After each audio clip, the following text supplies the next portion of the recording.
Bonjour, j'espère que vous allez bien. Alors aujourd'hui on se retrouve pour une vidéo revue du vendeur Abedri Diamond Painting Store. Donc j'ai terminé 2 toiles de ce vendeur. Alors la première c'est la Kokeshi que je vous ai présentée plusieurs fois. J'avais prévu de faire la revue à la fin de cette toile, sauf que si vous me suivez, je vous avais déjà dit qu'en fait il m'avait manqué des diamants sur le haut. J'avais commencé par le bas, j'étais remontée et arrivé là juste au-dessus des cheveux, il m'avait manqué 2 références. Donc une référence 125 diamants était manquant, sur une autre référence 25. J'avais envoyé un message au vendeur qui m'avait dit qu'il m'envoyait les diamants. Je les ai jamais reçus. Donc j'ai terminé la toile avec des diamants de chez Huacan. Je me suis débrouillée. Donc voilà. Elle est terminée. Je voulais pas rester sur une note négative et vous faire cette revue. Donc j'ai fait une autre toile que je vais vous présenter en suivant pour vous donner mon avis. Alors sur l'autre toile, je n'ai manqué d'aucun diamant. Donc bon, les erreurs ça arrive. Toujours est-il que j'ai beaucoup aimé faire ces toiles. Alors voilà, celle-ci vous l'avez déjà vue, je vous la remontre un peu. Ça brille énormément. Ce sont des diamants acryliques, mais regardez la brillance. Franchement, on est bien quoi. Voilà, donc cette toile là elle est en 40 par 50, il y a 40 couleurs dont 4 AB. C'est une toile que j'ai payée 15,52 €. Voilà, donc je vais vous montrer la deuxième. Donc la deuxième c'est celle-ci, je l'avais unboxée en vidéo. Donc voilà, on est toujours sur un format 40 par 50. On a 40 couleurs, donc 4 AB et le prix c'est pareil, c'est 15 €. Alors, sur cette toile, les AB sont situés que en haut sur la couronne de fleurs, donc il n'y a pas énormément de AB, mais enfin elle brille, c'est pareil, la brillance est là. La pose j'aime beaucoup. Elle n'est pas super serrée, mais on est bien quand même. Voilà, il n'y a pas forcément de gros écarts, c'est régulier. Toujours est-il que quand on enlève la tablette, les écarts se voient pas du tout. Et moi, c'est juste ça que je demande. Le seul endroit où on voit un peu les écarts, et c'est comme dans la Kokeshi, c'est sur les teintes un petit peu peau. Je sais pas, je vais essayer de vous montrer. Voilà. Par là, dans cette zone-là, il y a quelques écarts, mais c'est vraiment minime. Alors, après la toile, elle est beaucoup plus foncée que sur le modèle. Je vais vous montrer voilà. Le modèle était comme ça. Et elle est beaucoup plus foncée. Alors déjà dans le visage, je trouve que le dégradé il est vraiment grossier. En fait les zones claires ça va, mais après là, tout là, c'est super foncé.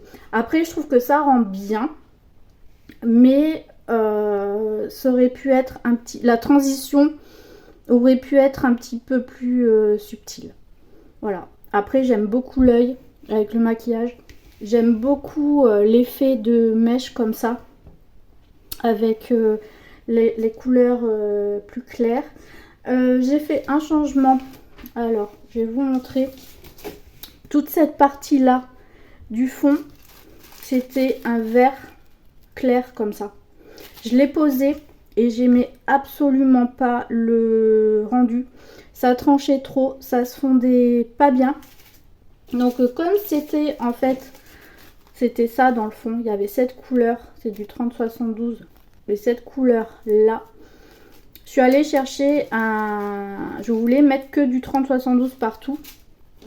Et j'en avais chez Luacan. Sauf que c'est pas tout à fait la même couleur.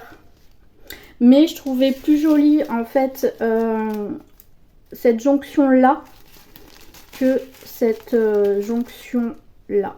Je trouvais que ce vert n'allait pas avec le reste. Voilà, donc j'ai juste fait cette modification là.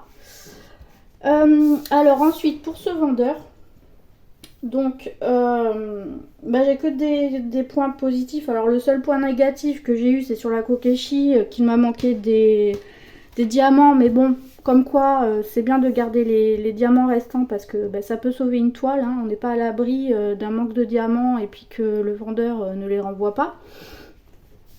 Sinon, ce que j'aime beaucoup, c'est que la qualité de la toile, c'est de la toile façon tissu, c'est tout doux. Elle est crantée et piquée. Ensuite, c'est de la colle coulée, de très bonne qualité. Ensuite, on est sur du 40-50 légèrement plus grand.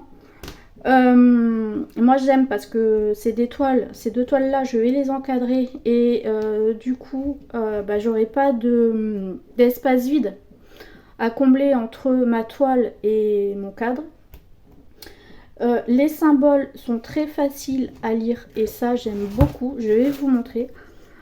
Les toiles elles fonctionnent toutes de la même manière, on retrouve toujours les mêmes symboles, c'est à dire qu'on va du 1 au 8 et ensuite il fait sombre là d'un coup. Ouais, on va du 1 au 8. Ensuite, ce sont des lettres. Des lettres majuscules. Et ensuite, on a quelques symboles sur la fin, mais qui restent quand même assez faciles à lire. On a donc des diamants AB. C'est pour ça que j'avais commandé la première fois parce que je voulais tester les diamants AB. On a une feuille de route, alors c'est pas une feuille de route de grande qualité mais elle a le mérite d'exister. On a des sachets zip, voilà ça j'aime énormément et on est quand même sur un bon rapport qualité-prix chez ce vendeur là. On a chaque fois je bute sur ce mot, hein. Les symboles, on les a en bas à gauche et en haut à droite. Voilà. Donc j'ai une troisième toile à faire de chez ce vendeur. Donc je vais la faire et je pense que je repasserai commande parce que j'aime beaucoup. Voilà, donc j'espère que cette vidéo vous aura éclairé sur ce vendeur. Je vous remets les deux toiles côte à côte, deux styles complètement différents, mais les deux sont magnifiques. J'adore. Voilà, et j'ai eu beaucoup de plaisir à les faire. Après, ouais, sur le restant des diamants, j'ai juste gardé les AB, les autres sont rangés. Mais pour vous montrer ce qu'il reste à peu près. Voilà, ça c'est la quantité qu'il reste à chaque fois de diamants. Donc là, ce sont les AB. Mais pour les autres, c'est à peu près pareil. Donc vraiment, j'ai pas eu de chance là où il me manquait 2 DMC. Parce que sinon, pour le reste, j'avais largement assez. Voilà, j'espère que cette petite vidéo vous aura plu. Et je vous dis à bientôt dans une prochaine vidéo. Bye bye.